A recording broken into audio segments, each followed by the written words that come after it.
Bandeko, vous partagez, vous signalez bateau que Baliangando, tout ça dans live, dans Facebook. Vraiment, vous bengate, tout ça dans live, dans Facebook, vous partagez déjà l'émission. Vous signalez bateau, vous partagez l'émission. C'est là vous partagez, vous invitez bateau. Bakota, Bakota. Tu invité bateau, Bakota, tu partager l'émission, tout le bela, tout dans la pasteur Joël Condé. Oui, ma ramène aux autres qui n'a pas République démocratique du Congo. Tout le pasteur Joël Condé Awa, tout le monde de l'ambo cannabis au kaka. Na cadre kaka. Il y a un monde de l'ambo cannabis vraiment, tout le monde a besoin. Ah, et donc combat tout le monde a au kala.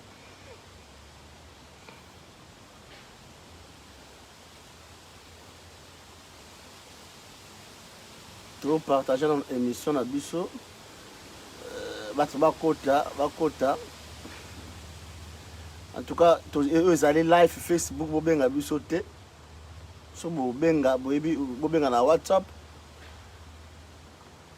Mais ya kobenga bana kala mingi te na kati ya Baliangando, na kati ya Ikiri boyebi.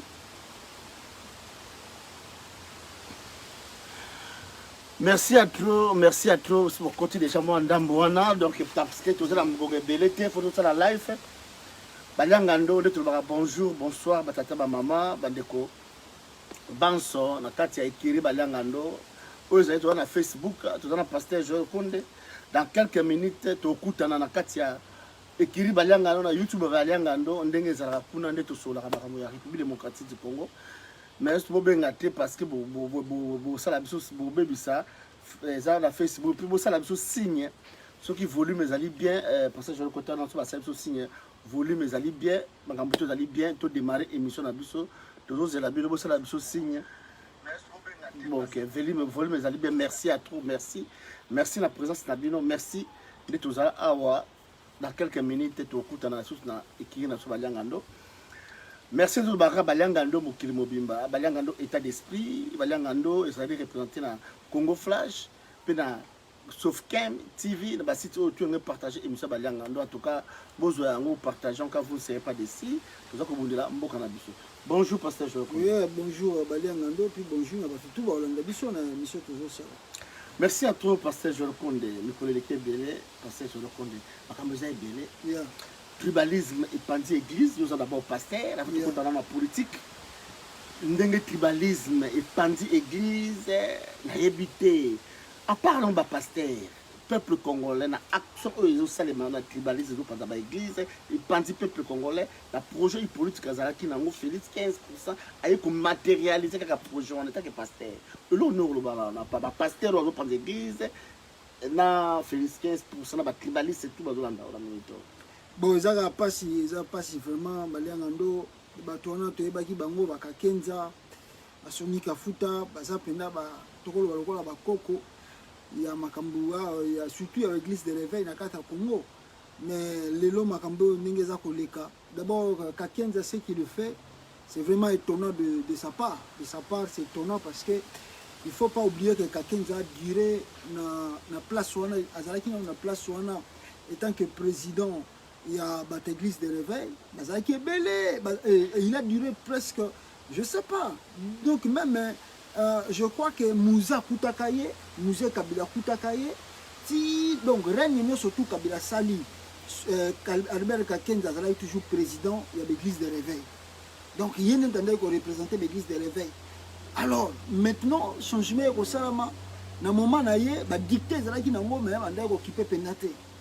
Longwa pe ba seri mo menda ko sapena ah te Kakenza leki si fa longwa pas longwa mais au moins on a calmé l'équipe azongi ka président l'église de réveil aujourd'hui même ngala kama ki tomba tio Soni Kafuta comme président ya l'église de réveil et puis atika kilo qu'on a pour la pression Kakenza faut se rappeler que il a laissé la place là na pression de ayako se déplacer on est président ya nini ya l'église de réveil. Maintenant, c'est Soni Kafuta qui a pris le relais. Alors, mes ententes Koti et mes ententes sont Botama Mingi. Suite, il y a l'élection au nom sur Salamaka Congo. Alors, avant l'élection Salamaka, la confession non surtout religieuse, Bazali représenté na Seni. Bazali représenté na Seni. Alors le bazali représenté na seni bazana quota ya mbongo bapesa ka bango. Donc église catholique azana représentant na église de réveil bazana représentant na bango, de ba confession religieuse presque tout na Congo bazana content na bango pe bazoka mbongo. Alors maintenant Soni Kafuta aye côté wana tomoni ye a appuyé Ronsard. Or Ronsard selon badite bani de Sarambi babi que Ronsard aza mutu akabila et Ronsard bakolinga te ya leka. Alors selon bango bakakenza bakutana gina ye Kafuta babise ke noto ko appuyer Ronsard te pour au risque mboka ke ne mabe. Ye suko côté na ye na ebite so katalaki pe intérêt so katalaki nini. Alors bien non mais intérêt te nazo mona Ronsard aza na problème qu'on laisse d'abord Ronsard là-bas. Alors je crois que Nenye Tozo soupçonné, peut-être aussi, il a été contacté par les gens de Kabila, on ne sait jamais. Mais de toutes les façons, même Yemoko Albert Kakenza ne peut pas nier devant les Congolais, Yé a appuyé à Corneille Nangate.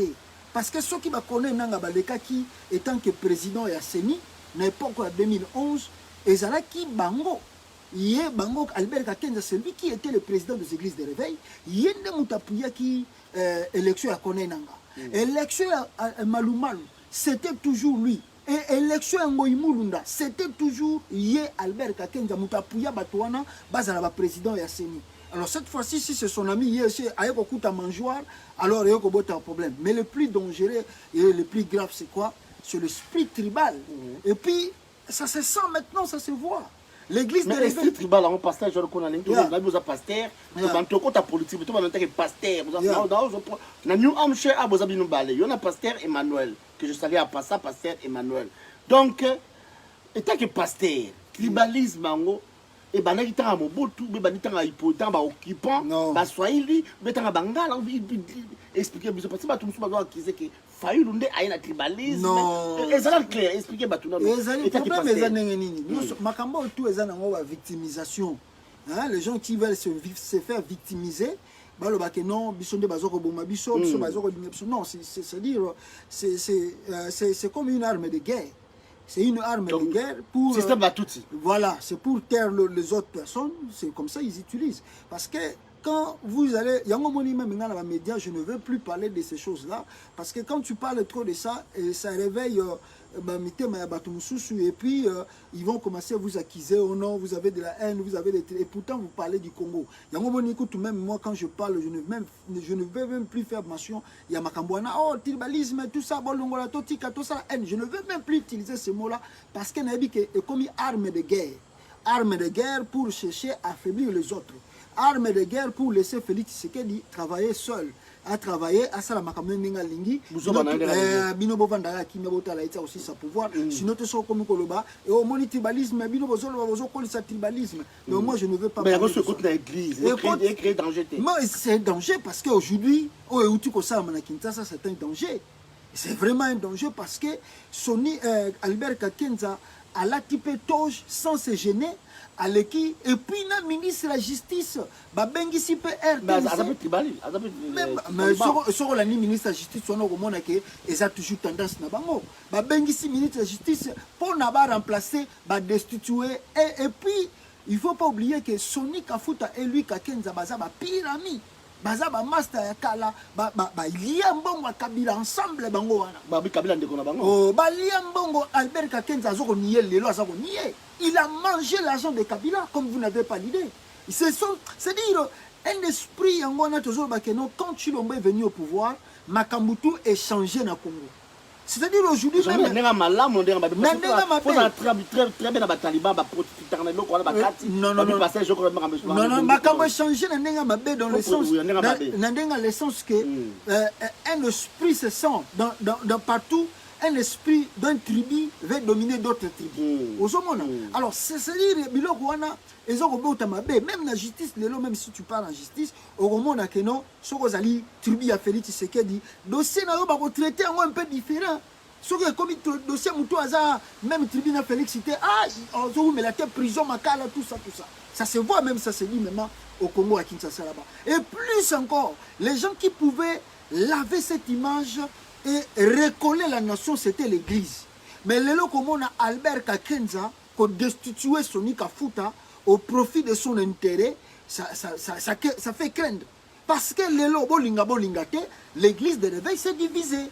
Église de réveil auto yebaki bon d'ailleurs les araki pe babeteni de beteni pour soko zumu tulokola Sonika Foot nani Coutinho malgré qu'il était à Kinshasa Coutinho n'appuyait pas makamuna bango il était même allé azaki na mise à côté ndako linga okota biloko na bango te mais bango batikala ki lokola moi symbole na minute on zo bisayo Sonika Foot on ndima biloko bango basalite Sonika Foot ake na parti na et puis bango Albert aza muswahili ya Katanga yango balobi ke ye aza koprier Kabila pas zonga bango balingi Kabila zonga te donc c'est-à-dire comme deux camps il y a un camp mais église et comme et mon discours le clair une partie église et comme pour la Kabila une partie d'église et comme pour la Félix Tshisekedi mais si vous passez je connais nous les autres bah autour de la église voilà tu as ma camboana nous le peuple et bah chrétien moussousou bah ce qu'on a positionné mais c'est-à-dire parce que catholique bah ça pour la Jean-Pierre Bemba bon ça pour la Jean-Pierre Bemba et nous autres tout ça c'est-à-dire yango moni na pays to vandi on laisse la liberté de choix et on n'aime pas même mêler les hommes politiques les hommes de l'église dans l'église omoni mboka o balinga okotsa bangote parce que tout ça ezali berere ya administration ya Congo soko ye ana mboka oyo batu ba organiser élection ils ont mis ministère intérieur mais na Congo ba comment ko ba confession religieuse alors batu wana bazana ba tendance na bango et lelo ba tendance wana ekoti et puis ça va affaiblir beaucoup d'âmes parce que lelo batu batali image ya komona ndenge nini ba kakenza zo sala batu wana baza kolela babiki batango to ndo kanisa baza ba santu basali na nzamba solo nzoka ndeba mais le gars aza tribal taliba ba olanda ba appuyer kaka parce que ça on a lobby batu ba ko appuyer ye taliba voilà ba ko appuyer ye lelo kwa sali et en même temps Sonika Foot pas na parti ya batu na ye oyo bazali siko anti kakenza pe bango pe ba ko sala administration na ndenge na bango donc pour le moment groupe ya deux église de réveil et comme deux ndambu ya kakenza et puis ndambu ya Sonika Foot. Maintenant les gens des églises de réveil j'ai habité mikoleko ya mukuna kokota biloko wana te mais pas appuyer le tribu voilà pas appuyer mais akokota ngo pena peut-être ala qui ça fasse parce que bango même ba grand pasteur so moni na loko kakenza uti ko sala batu mingi ba yete azui collection même oyo muto a uti ko pona ye lelo comme président ya église de réveil asa susu mutu na bango ya tribu. Donc il a amené la tribu même la Katia Makamanzambe. Ce n'est pas bon. Merci. Merci parce que je connais Makamanzambe. Voilà où il y a bien la maîtrise dans côté. Parce que je connais politique en Ambe. Après 2 ans, il y a beaucoup de nani. C'était au revoir à bientôt. À Zonginasi, entrée politique en Ambe. Les non-dits et les dits. Quand on a monani na oyo monani télé les noms dit d'abord politique de présence dans la 4 assemblée oui ça fait 15% nini message ni ko pour na Félix 15% oyo politique na 4 Sénat oya mobuta tongela biso ba vandi wana Félix 15% azotonga azokunda monde ka saso message est simple Félix a distrait Félix est trop distrait d'ailleurs ils ont nango un homme politique azalana sensible na makambo zo le kanaka mboka na ye mais lui azaki na il avait le souci que à apparaître devant Batu bamona babenga ka président titre ona et ala takabilamba asombi aloko bikolo ya komi kolata ba Weston ba nidi donc ba sapato cher pour comme président de la République les aloko biloko akana kiango ande ezaki loko ndoto na ile na de yango wana za kolakisa or Batu azako Kabila a délégué sa femme de rencontrer à Kenya Matanga Sassou. Et Yemoko a moni que non, l'importance pour lui c'est d'abord le Parlement. C'est-à-dire en même temps Kabila, Azako la Sapéi Tshisekedi, aux Amusika na Makamba l'État. Yozo Gelanda Sassou, ça soit Matanga. Qu'est-ce que ça a à voir avec Matanga ou ça soit na Congo, na Makambo, ça manapona, Mboka na même on a Donald Trump, ata président wa outi France, outi soki Mboka, ata Macron, ndoko Macron à la États-Unis, bien moi c'est ndoko Macron à la États-Unis, à Koufi. Yo on a Donald Trump à la matanga wana akoyata alors lukani mais maintenant quand vous allez parler de ça bon non nous sommes des bantous bisomoni bisoba bantou culture bantou foot non c'est pas question de culture bantou Félix Tshilombo azola kisake non aza immature na politique Donc les choses... Non, quel monde encore? Lui-même, s'il était monde encore, mais son père voulait le présenter en politique. Yo moni papa na esa la bino bato ala tia kufi atkala la sabato que non votre la mwana ngaye. Ala sera la sabiso était parce qu'il connaissait bien son fils. Aeba ike mutu na eza ngo zero tala iloko bêtise asali. Il s'habille en bien, a changé ba veste, lokola s'assoit yaki na Congo, a changé ba veste, a changé ba sapatou pour nous ça l'impression. Donc yezo quand je bloque azo sala wana ndenga zo la taba veste ba ni donc ça dit azo ba sabatou. Et pourtant bazo mona yeke Otali Kabila, Otali, ça c'est un impressionniste, donc il ne maîtrise pas les choses. Il a caractérisé, il y a tribu. Mais ça vous pas parce qu'au moment où je vous parle, Mboka est dans la post-économie.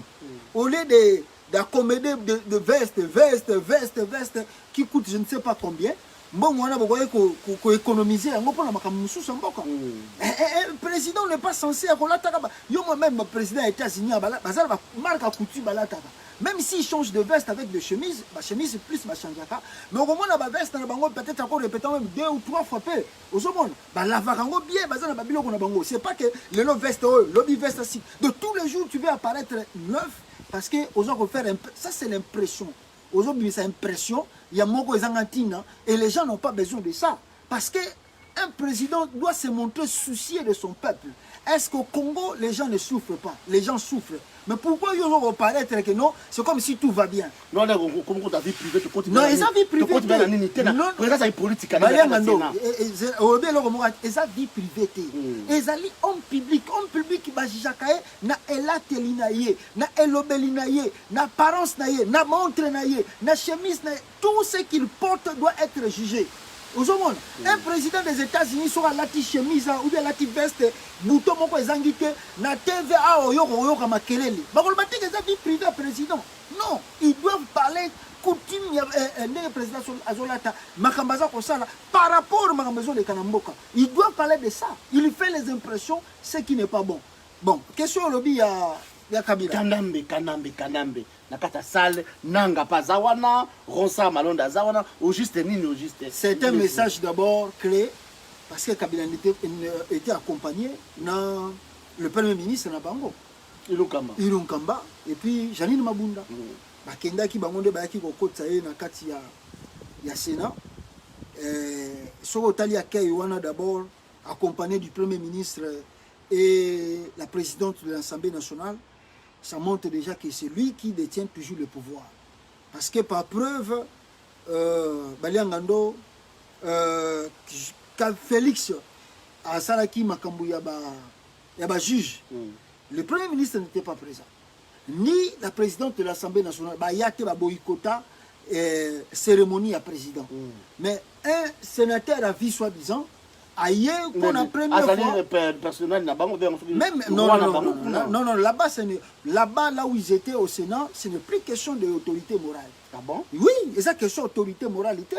Là-bas c'est maintenant l'institution mais ce qui Basara qui lobby c'était de montrer à l'opinion tant nationale qu'internationale que Kabila est toujours là. Et Kabila continue à régner et à diriger beaucoup de choses. C'est un message d'abord, même dans les talibans, qui vidéo. Les talibans qui état de droit, à la sénateur, donc c'est la première fois dans le Congo, la confusion. Dans la politique, c'est la première fois, ils allaient vraiment grand, tout. Mais tant que Top Congo a sali commentaire, Top Congo a lobby que c'est pour la première fois au monde. Un sénateur à vie, à Zoko Tanakata Sénat, accueilli comme un chef de l'État. Mais ça peut être Kabila. Les montre même qu'il est plus démocrate. Parce que Batuana Baki Ganga, Batiki Bango, Yoki Bakangi Bango, Kabila se montre encore plus démocrate que Chilombo. Parce que si Chilombo rentrait comme ça, et que Batouba Ganga assassin Félix, on va outrage au chef de l'État, Bakangi Bango, Beti Bango. Donc Kabila, on a peu pour ok, il est plus démocrate que Félix en même temps. Mais question Maka Cezali, Baliangando, Obatu Sengeli Bayeba, Kabila Zongi Pambate, il rentre avec un objectif à atteindre. D'ailleurs, Touchou Koyoka déjà Makambuto Bimi déjà dans la Afrique. Accord Bassina qui Otolobaka tous les jours qu'il y a eu un deal, le deal se confirme et se confirmé à travers Némé Moulania. À Lobiango, sans même mettre l'eau dans sa bouche, qu'il y a un deal, et le deal était prévu qu'en 2023, Bango faut pas le pouvoir. Mais Kabila T. Non, mais ils peuvent cacher. Non, ils peuvent cacher le nom de Kabila parce que c'est pas le moment de. Mais Taliban, baza kolbaki. Kabila kozonga te konsu pexier. Wana za biloba loba kolenda batuana te batuana baza batamakelele. Omoni bango kutolie ba aider Félix aza coincé na bisika azali. Au contraire bango bazo ebate que non babiloko bango bazo sala ezo zinisier mo su Chilombo. Chilombo ne contrôle pas jusqu'à présent l'armée. Sikoyo et là on dit les autres qui savent que Félix ou bien Kabila kozonga te. Et là on dit même les autres qui en général même les politiciens même au bazana la muka que Kabila kozonga te. Mais balianga ndo faut pas tous la lokola bana mike. Faut to comprendre de politique à Congo. Ngana auto sala ba mission awa na 2011 ti to comme en 2018 awa Joseph Kabila kozonga. Joseph Kabila nini a préparé coup na élection Joseph Kabila to sala ba mission na suka awa Kabila sali pe kuna et là on est sali après Kabila sali kuna ba opposant tout ba cheki makele là o Kabila soka meki boy to kosala boy ba sali le côté donc il veut dire que makele le peut to zo mona la monka ba zo sala eza pour rien ceux qui ba sali ba action pour les moments Kabila va revenir. Kabila va revenir, Babi a préparé pour Moutouna, Moïse Katumbi. Bazo, juste mis nos olés dans la carte à Congo, et ça Moïse Katumbi, Jean-Pierre Mbemba, silence radio, ba vandi calme, baza ko zelani, Kabila va passer dans mon plateau, na sani, ne va passer Félix 15%, ou bien alors, ba ticket le bon à Kabila comme le roi à Congo, à comme ça, ba roi, qu'est-ce qui se passe juste là? Bon, moni balia. Parle de Moïse Katumbi, na Jean-Pierre Mbemba. Moni balia. C'est honte, hein? Bango, moni bango, nous surtout, bazo salaire. Erreur grave aussi na epsa ki on émission to te ko leksawa ba ko regete ba ko simba mitu bon ngai pa na ngai za sous selo ko kamusa te peut-être ba musu ba ko kamo mais moi je connais déjà les politiciens congolais là na elo mo yo kamusa ngai te so Kabila zoni pe ba sali elo côté et yo kamusa ngai te po ba tout mobimba bosi bo yebi bango surtout za ki na ba vrais opposants ils pouvaient pas laisser Félix Tshisekedi rester au pouvoir pendant 2 ans presque 2 ans oui ba ko yo ti qu'il a tenté. Parce que il que pouvoir Rwanda et Simbabina FCC, il y a Joseph Kabila. Bon, pourquoi lui laisser le temps il y a retravaillé à ça avancer la Zakosala. Mais bon, Monique Batikeli n'a pas Chilombo temps. Babi mon mboka.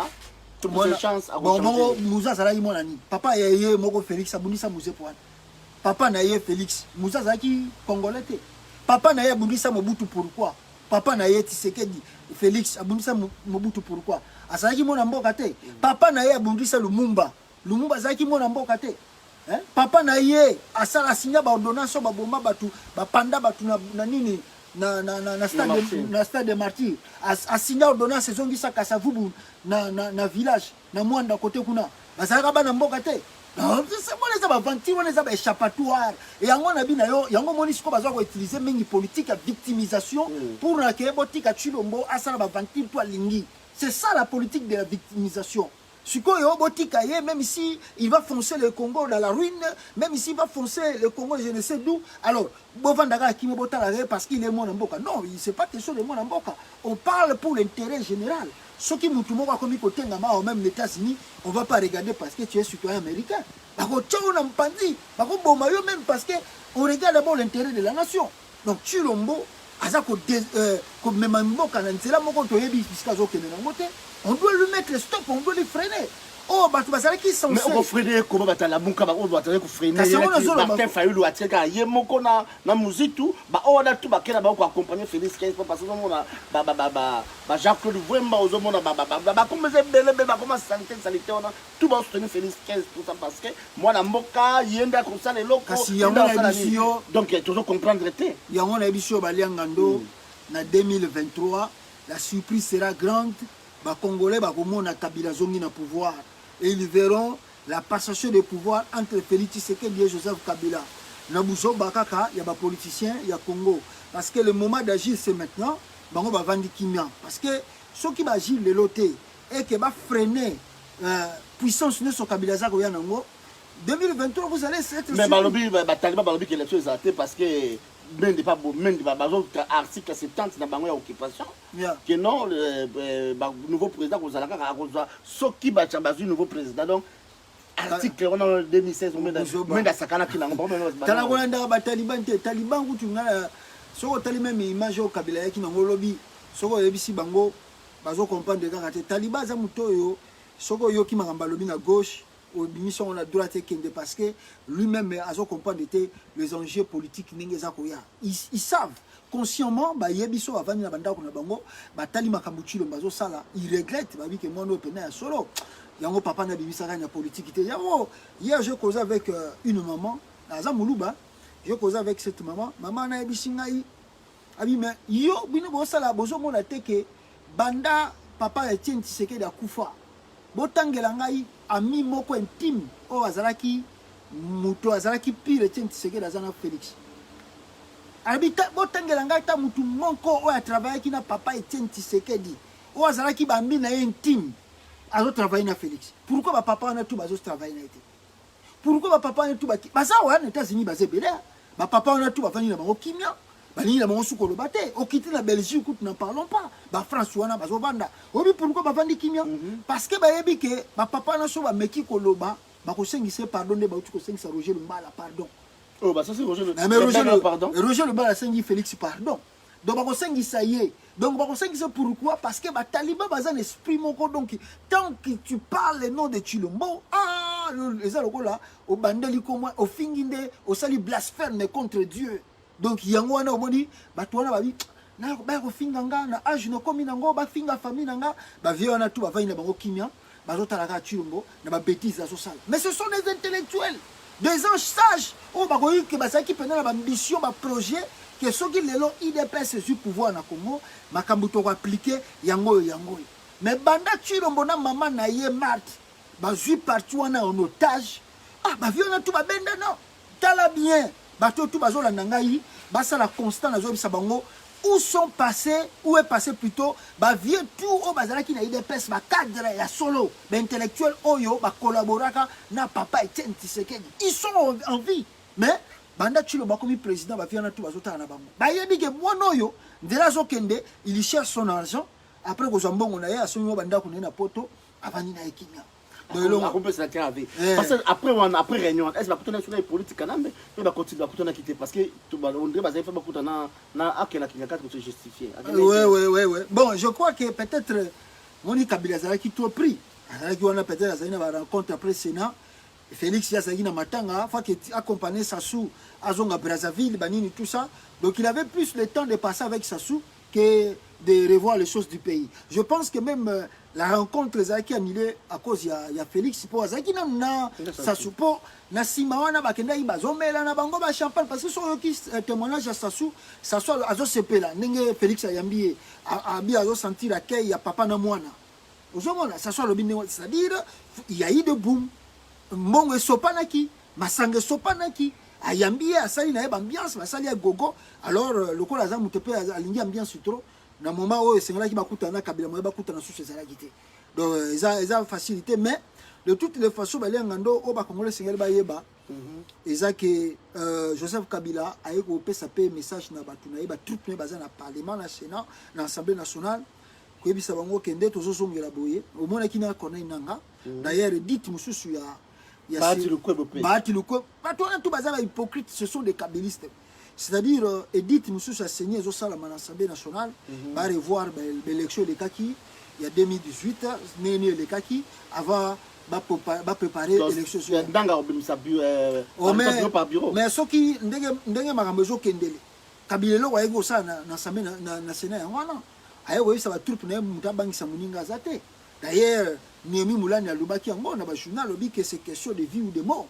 Donc c'est-à-dire nde bazawana babi que nous sommes en guerre maintenant parce que moi na oyo Tshilombo moi eloko moko ba tikela ki mais azolinga meka mais moment na susu abisenga eloko moko ya très important ala mulu ba bisinga yi Félix na comprendre Rwandais mais yazo kanisa Kabila ninga zo sekawana Kabila azo kipete bo stoka ju mususu ala muki na tongo to Kabila Félix akei ba Congolais ba tikaliko ya kosutuka parce que Rwanda za muto ko sala confiance te azo seka azo betaneti biloko Félix azo sala azo betaneti beti kara Kabila azo kipate mais or que peut-être ça peut na plan mususu bo la mokaka lobi na tongo bo Félix be bo comprendre te akufeli ndenge nini parce que les gens là ti ba singisa ki pouvoir wana ba singisa ki yango avec simbi yango mais ba yebi ma carte ni bazana ngo na sima donc bazo tala ye en même temps bayebi pe ba négociation na bango baza ko sala na CC. Donc yango wana message ba ko pesa bango à partir de l'Assemblée nationale bo se préparer soki ba moni kezo simbate bako bengi ça destitution. Mais destitution C'est quoi balobi professeur en bas docteur en balobi que c'est pratiquement impossible ba destituer parce que et ça les maté. Est-ce que tant ba destituer qui Jean-Marc Kaboun et simbagi et ça la magi Jean-Marc Kaboun za président. Mais ça tala balangando Congo, tout est possible. Bako évoquer que non, haute trahison, violer constitution, bah même l'article on a bâtiment libosa, il y a parlement, bah voter peu motion peut bah destituer. Le procureur Zamutuna, ya mulu ba taliban. Tala, on est dans boka on a pouvoir à Félix et Obomisa bande qu'on a trop. Parce que même bande qu'on a même au hasard engagé dans ba fonction, bazo mesurer grandeur makambo bazo salate. Le risque est énorme, le risque est grand. Na mikolo koya au moment la boyo combien de juges de la si bakufi tant ya comme président o yemo ka nommé combien bakufi yo zela kaka lokola ba ke rentrée parlementaire o yeko ba beza budgétaire c'est donc yo non ba question est belé d'ailleurs Félix Tshisekedi a été signé sous coopération moko boye ya compagnie ya Sika Sokimo wana eza na Congo Somiko compagnie les accompagnés ba minéraux na miba a signé ba compagnie wana à gré donc il y a cop de basala na caméra les qui simbongo na même na minité na ministère la mine ba yebité coopération na Félix Asala on yé na ba conseiller na yé et puis ba tona ba yé ba ni basala FMI kutu a tomboki abike mais ndenge nini beaucoup RDC ko sala boy parce que ba yebi que Félix a défa mbongo na bango alors siko bazo mona clarté na ba biloko bazo sala tout ça ezali makambo ekoluka pe destitution na parce que soki lelo na parlement se saisir même quand na dossier wana ya ba contrat o ya signé sans que ministère ya plan ya mine ayeba et comme mo pe la destitution parce que mboka eza yo teza bien privé à président c'était oyo ba uti ko dépenser plus de 56 millions de dollars quand na mois d'août donc bako longola yo parce que ozo yiba mbongo ya mboka sans contrôle. Parlons-nous pas de la caméra. Ici, la caméra est à la prison, la caméra est à l'hôpital, la caméra est à la primature.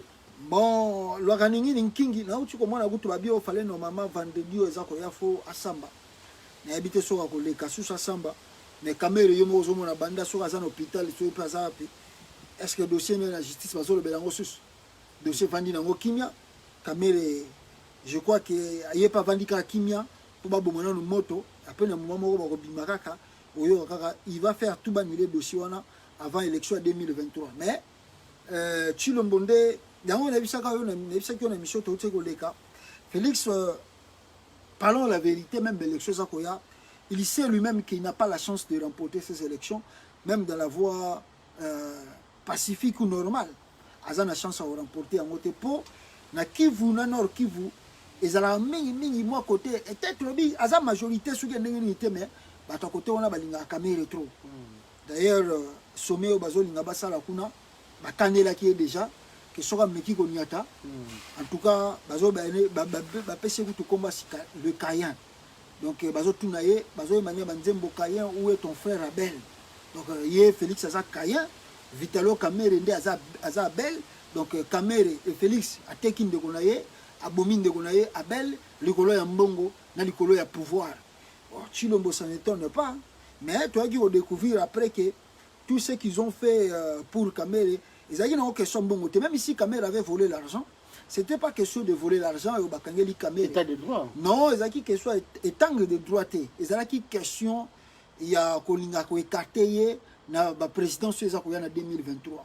Il y a un bimisi kaka, le roi tout ça dans le dossier on a tout le monde bien avant pour 2023.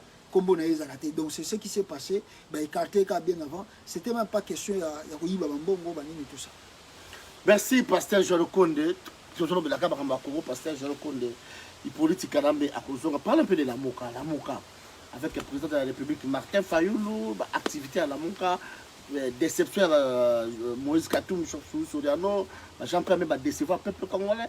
La Moka, ils ont demandé la Moka. La Moka, c'est l'avenir. Est-ce que la Moka, c'est la poigne politique en Ambé?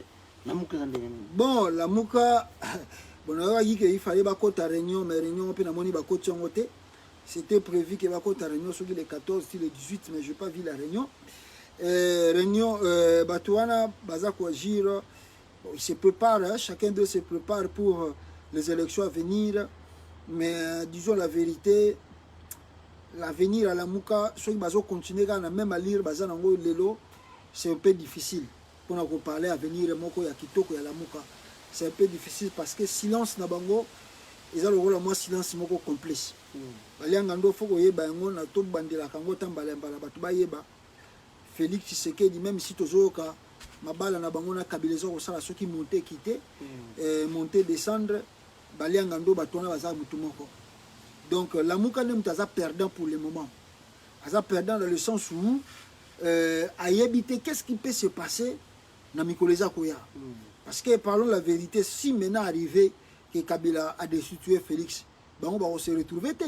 Pour Kabila a destitué Félix, passer ici moi dialogue et puis passer l'élection dans Mikoleza Koya. Ben on va alors moi je pensais que Batalamouka va à la show.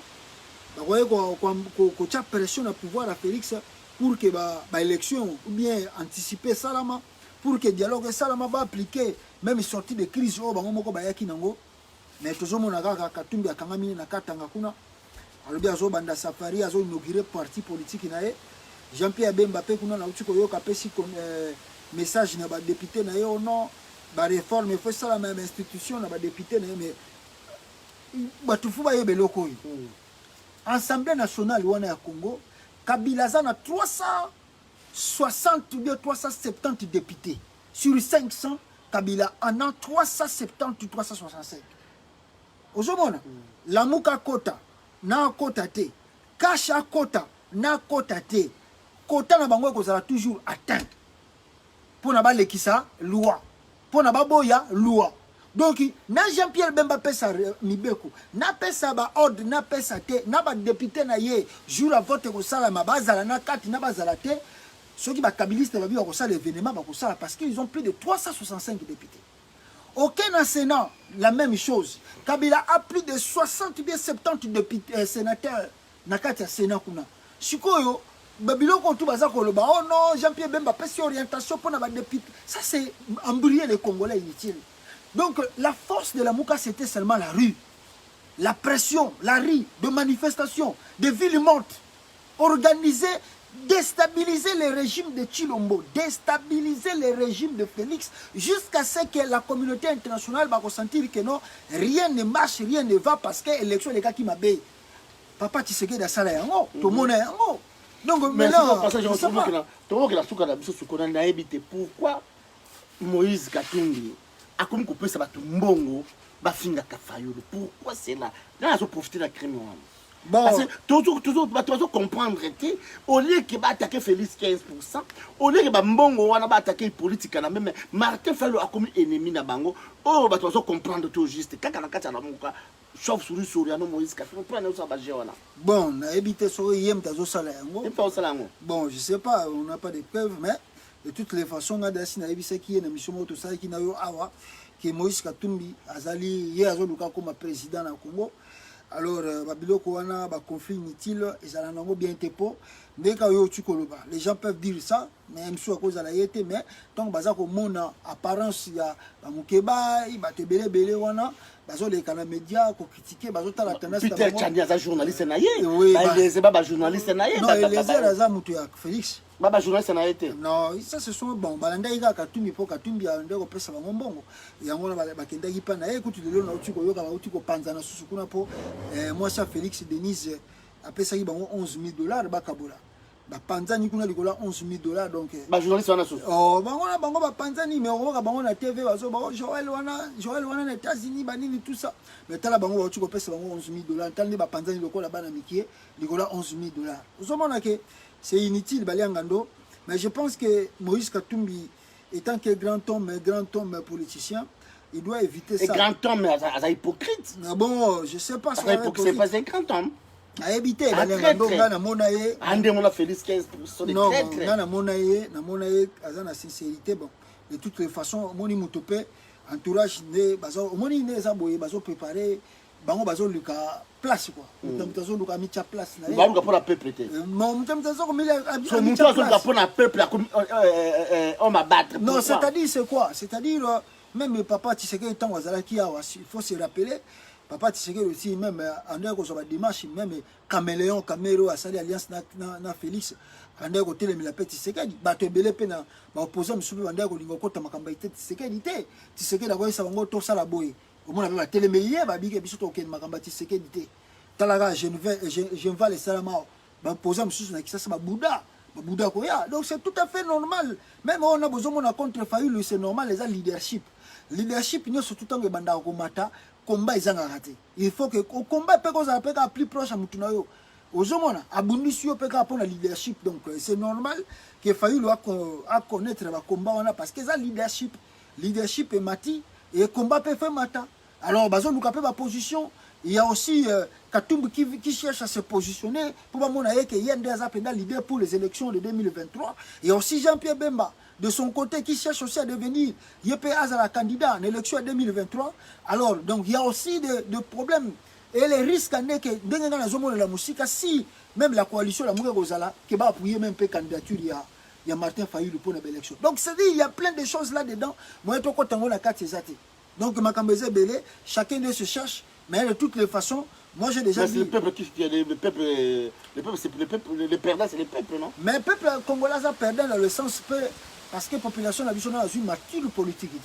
Pour le jour, le Congolais a une mature politique, à Hollande, sur les politiciens, on a simaté, à Olingamoni, même Makamba Félix, tout ça, au Bunda Langwa. Soit les pays Afrique de l'Ouest, c'est parce que en Afrique de l'Ouest, c'est un Chilombote. Asana ba bêtise na asomba ba ndaku asomba ba montre ba chemise ba veste akaba 2000 akaba mbongo la population souffri bango bazola la nzala batala ba ventile tulo mazosala parce que j'ai commeasuka na biso diaspora to ki coalition mama Kasavu papa Honoré Ngwanda président de la République Martin Fayulu coalition monsieur Botamana mais cette fois-ci mama Kasavu papa Honoré Ngwanda na président de la République Martin Fayulu coalition monsieur Soana yo ki yango déjà bon ngano na yoki yango te mais soki botami ça bien bon ça bien ça initiative ya bien mais omoni eloko moko sikoyo futo toyeba ba coalition oyo tozoko sala on en a fait combien Maman Kasavu azali présidente ya diaspora ba votaka yo le président du Congo oui bien on va président de diaspora papa Honoré Ngwanda azali père ya résistance président de la République Martin Fayulu l'homme seul l'homme qui fait la place qu'il faut parmi tous les politiciens congolais ya on a le bien objectif il y a coalition un des petits problèmes mais Bassima Minduki bon ceux qui ont tout Bassima Minduki là ça va ou bien Bassa la soulèvement populaire ça va mais ceux qui ont babilo ba dialogue yo to ko appuyer yo élection to ko appuyer parce que ba congolais tout ba yeba élection 2023 et vous allez encore plus pire que autre tu collection en 2018 et cause la plus pire dans de l'histoire du Congo non oh écoute Félix va passer au pouvoir et l'équipe mais en 2023 ce que élection les salami et bien là, aussi, mais n'habite sur une longue congolais, bien longue congolais, pour que ça catastrophique. Mais quand on imagine, mais c'est-à-dire, Kabila a forcé, a forcé. Mais constitution peut ses droits de chaque occupation. Constitution au Congo n'existe pas. Oh, tout ça, on est aventure.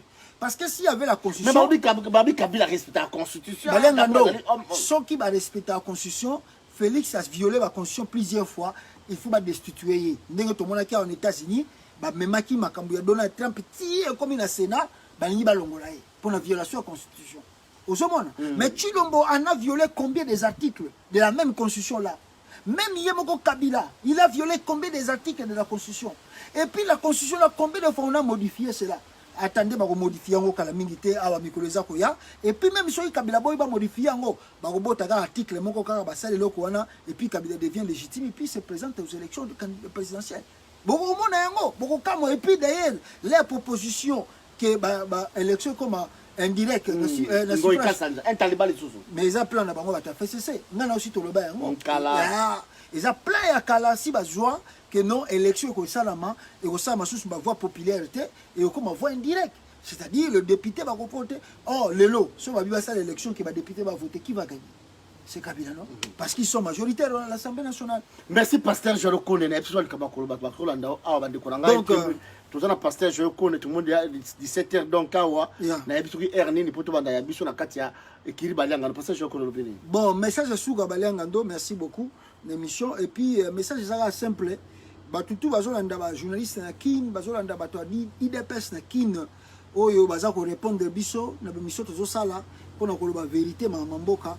Nous on n'a pas le temps ya ko répondre bango na babio sana malili explique la malili on s'arrête sengo to bima Paul Kagame na malili ya za ndenge ni njura et mais na njura malili za ndenge ah malili za sengo beza elo ka passe eza elo ka sengo pe donc eza bat bazo sepela na bango parce que baza vivre na 4 saisons vivre na 4 saisons les jours hier comme na poto a au moins na 4 saisons a au moins na pena que donc a rotala Félix a mitali moko atali Félix a oloba pena bato bazaki na raison tant bande ko combattre Félix mais ngana oloba kaka hier azako zongisela biso est-ce qu'il a même un travail parce que soka zalaki na musala a ko répondre biso te il n'a même pas un salaire il doit se poser même la question na vie na yemo bimana âge komi nango assis à travailler na combien de compagnies azana bulletin de paye fiche de paye azana ngo mais Félix na ngata président mais yango nazo ba soki Félix aza suko président o yazo ko sala kijalo parce que